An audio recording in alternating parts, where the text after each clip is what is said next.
It's 9:15 in the morning, and I'm just left the greenhouse hostel. So I decided to walk in the city. I think there is like a circular area in Bukhara, in which I think all the good locations or all the sightseeing worthy locations are there. Unfortunately, I could not find a walking tour in Bukhara. On guruwalk.com, the hotel that I stayed, yeah, I mean, I don't think that's probably the best thing I have done. Maybe because it was cheap, I ended up picking it up. But I would recommend, I was checking on booking.com, there was another hotel with a private room for around the same price with breakfast. It's called Upzone Hotel, and given a chance, I think I would have probably stayed there rather than staying here.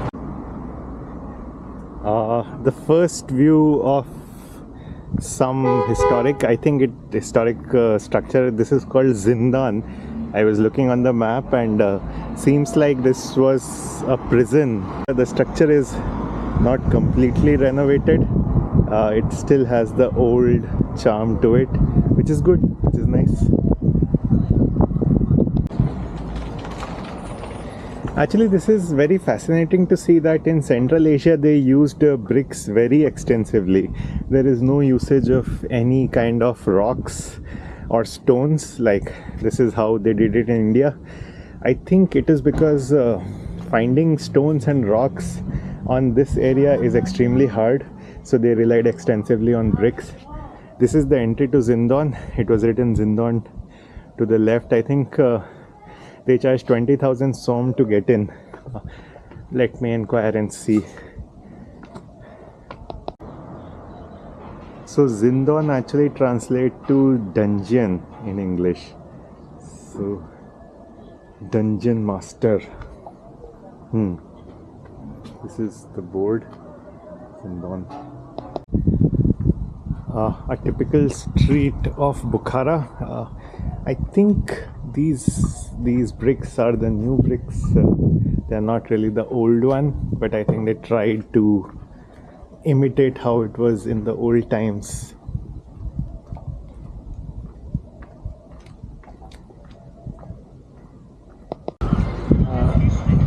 I noticed that the name of Bukhara is written as Buksoro at most places. I think that's how it's being written. So it's written Buksoro Sheher. I'm walking to the main entrance of Arc of Bukhara.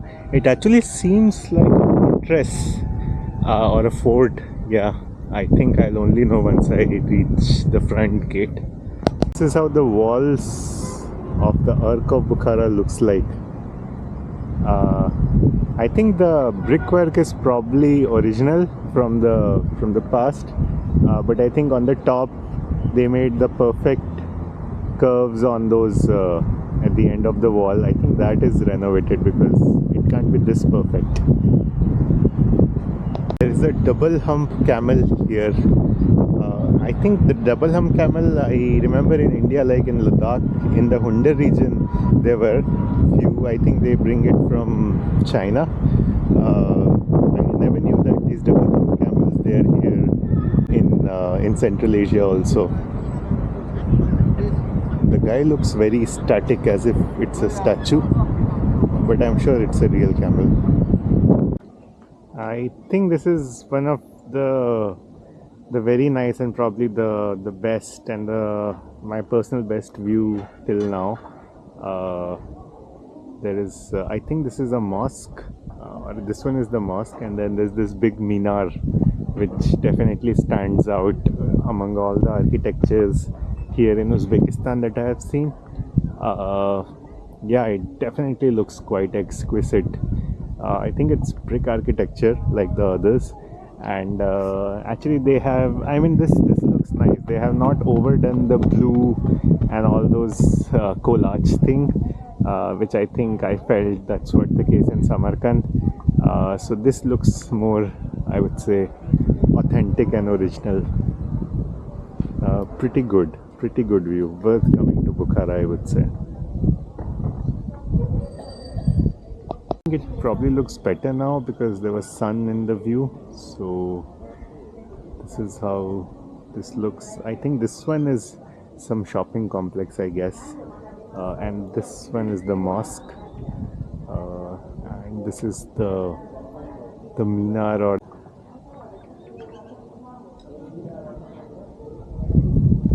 seen a lot of these European old towns, but I think this Central Asian old town of Bukhara is definitely unique and different. I have not seen anything like this in any of the other old towns. It's nicely recreated, I would say, but it feels very original and authentic as well.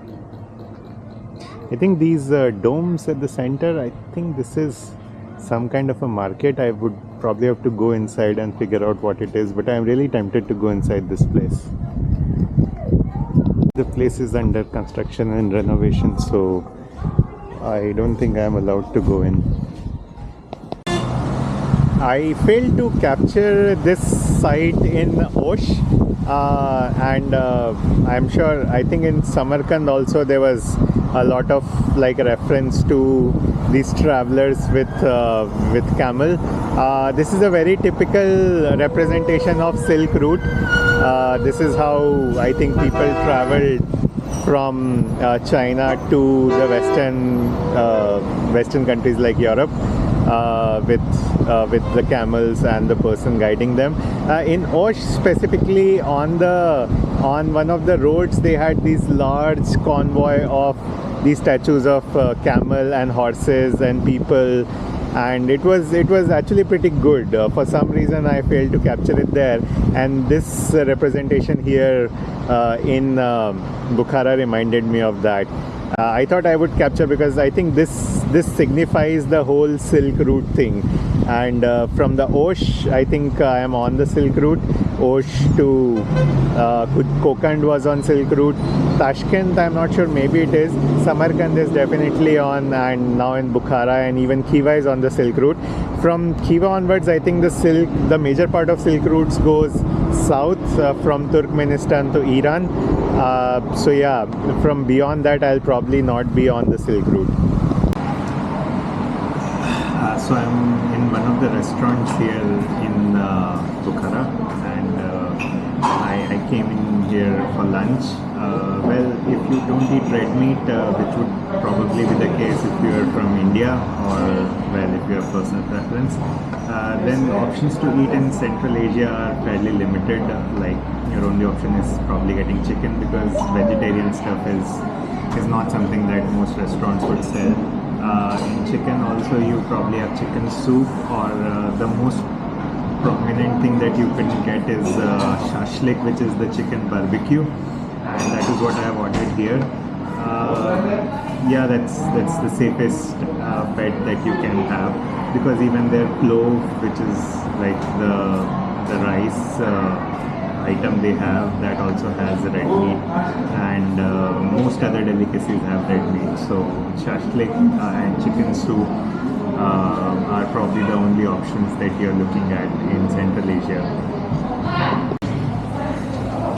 The chicken shashlik is here. It usually has 3 pieces to it, and I think in Central Asia the typical cost is less than $2. So here it's 20,000 som. I remember Tajikistan it was like 20 somoni. So yeah, $2 or less is the typical price of chicken shashlik of 3 pieces in Central Asia. That's the market of Bukhara. That's where I had lunch in one of the restaurants, and I actually want to go to the market on the other side. You could see the board there. Apparently that's the big and the main one, but yeah, this one is more like the ones which is more accessible. So I came in here. I actually came to the UCell office. This is not the UCell office, it's actually back, because I'll be completing a month since I first entered Uzbekistan, and I wanted to make sure my SIM card keeps working, so I came here. I will go to the other side of the market, that building, and see what I can find there. That's the entrance to the market. Yeah, it looks like the real Asian Indian market, like loud and chaotic. But it should be fun. Should make me feel like I am at home. We'll see. So Bukhara Central Market, I think this is what this place is called. It's very big. There was store for clothes, and then there were other items, and now I'm in the part where you have all the electrical and electronics items. So yeah, looks like everything is sold under this market. Okay, so every time I go to any market in any city, I end up buying a lot of small stuff. This time I bought comb and soap case, and shoe polish and shoe brush, and yeah, so all these things, like I keep thinking that, oh, I need this, but then I don't ever buy them. But then when I go to market, I kind of buy everything, and as soon as I buy stuff, I realize I go to the next shop and then there is like better and cheaper stuff available. So I think that irony always continues. But this is the tour of the market, and I think I'm on the outside of it now. The inside one is kind of cooler. It doesn't have the sunlight, but I think I'm done with the market. I will go get the Ucell SIM recharged. So I was actually not sure in Karakal, Pakistan, which is the next area in the west of Uzbekistan where I'll be going to, which SIM is going to work better. There are two cell providers in major cell providers in Uzbekistan, Ucell and Beeline. I was on that Silk Road Overlander WhatsApp group and I asked that question there, and somebody responded that well, they had both Ucell and Beeline, and apparently Ucell worked better. Thankfully I have the Ucell SIM, so I'm going to recharge that. I'm not going to buy a Beeline SIM. I got this Kwas from the market here, and it was actually very cheap. It's like 5,000 som, which is like half or less than that of $1, which is like 40 Indian rupee for 2 liters. I drank it. I mean, it is okay, but it's probably the cheapest drink that I would have got here in Central Asia. This is the bike of Zulongli.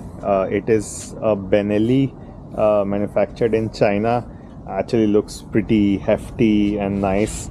And what Zulongli told me is that he paid like $7,000 for this motorbike, new, which is like 5.5 lakhs Indian rupee. And he said that this bike sells for much higher value in Europe.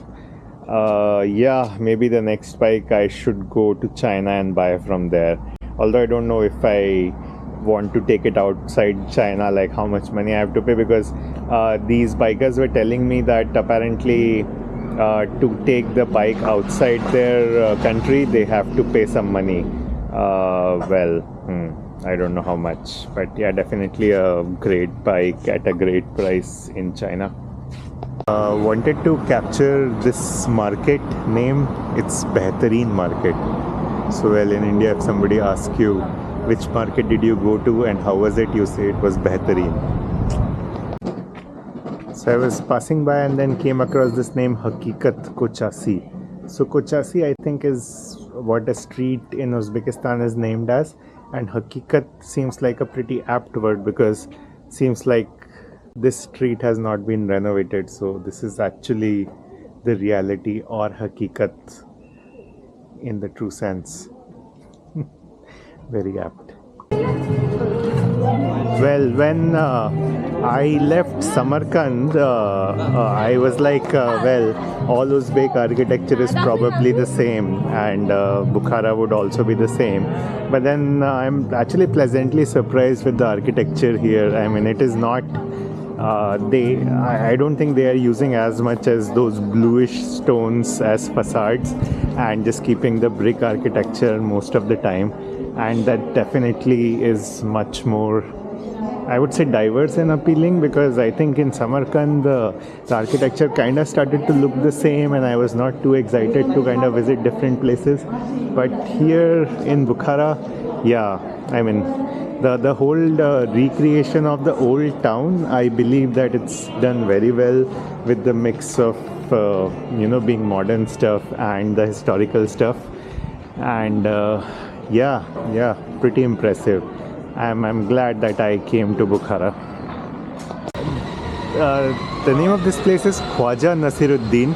I think it's a tea shop. It says Chai Khana, I guess. So when we were kids, there was this serial that used to come on Doordarshan, which was Mullah Nasiruddin, and apparently Khwaja Nasiruddin was his father, and I think his father has done something wrong for which I think people are searching for him, and they used to catch Mullah Nasiruddin thinking that he's Khwaja Nasiruddin. Well, some of that kind of a story. I think I really enjoyed that serial, and I'm actually kind of pleasantly surprised to see the name again. The market area of Bukhara is actually very nicely done. I'm pretty impressed. So definitely an upgrade from Samarkand, I would say. Okay, there is some facade with those bluish stones as well, but then, well, I don't think I'm seeing this like again and again, so it looks like a nice change. Or maybe I've just become biased to Bukhara. This gate actually seems nice. I'm sure this must have had some history to it. There's no free walking tour that I can join to know more about this. There are more stuff on the other side of the road as well. Maybe I'll look up on Google what this is and update. It says folklore show, song and dance, live music plus fashion show. Well, not my cup of tea, I guess. This is very nice park at the center of the market, and all the voices of the birds. Actually, this reminded me of one fact which I think I have not covered so far. So apparently on the Silk Route, Samarkand, Bukhara and Khiva, they were actually oases.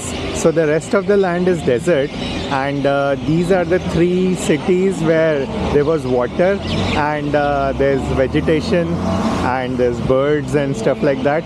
So I think that's how they became like the prominent cities. I think, I don't know, like water sources from where all they go and come, but like even if you look on the map, Samarkand, Bukhara and Khiva, these three regions will look green, and the rest of the region will actually look yellow, which is barren and desertish. So I've come to the one edge of the park, and of the market, and these are the nice looking buildings, and there is sunset happening on the other end, and the view of the sunset, I mean, I can't see the sun anymore, but this kind of a view in the background with all these nice historic buildings, takes me back to the old age of like walking on the Silk Route, maybe, where people would be experiencing this kind of a view every night. I wish I could have traversed the Silk Route as it was. Apparently, I did look up on internet as to what exactly Silk Route comprises, and it's actually a bunch of different routes which bunch of different people took. But then, yeah, some of them were prominent. I think the one that goes via Kokand and Samarkand and Bukhara, I think this is a prominent one. So, well, I think definitely some part of Silk Route I have traversed. So I was here at this square in the morning, and it was very hot, and I just recorded a few things, and I was thinking that how will it be in the night? Will there be enough lights on the buildings? And then I saw this building, and yeah, it looked like they overdid the lights a bit, but then the other side blew me away, and I was like, wow, like all those European city lightings, like nothing in compared to this. Extremely impressed. Extremely impressed.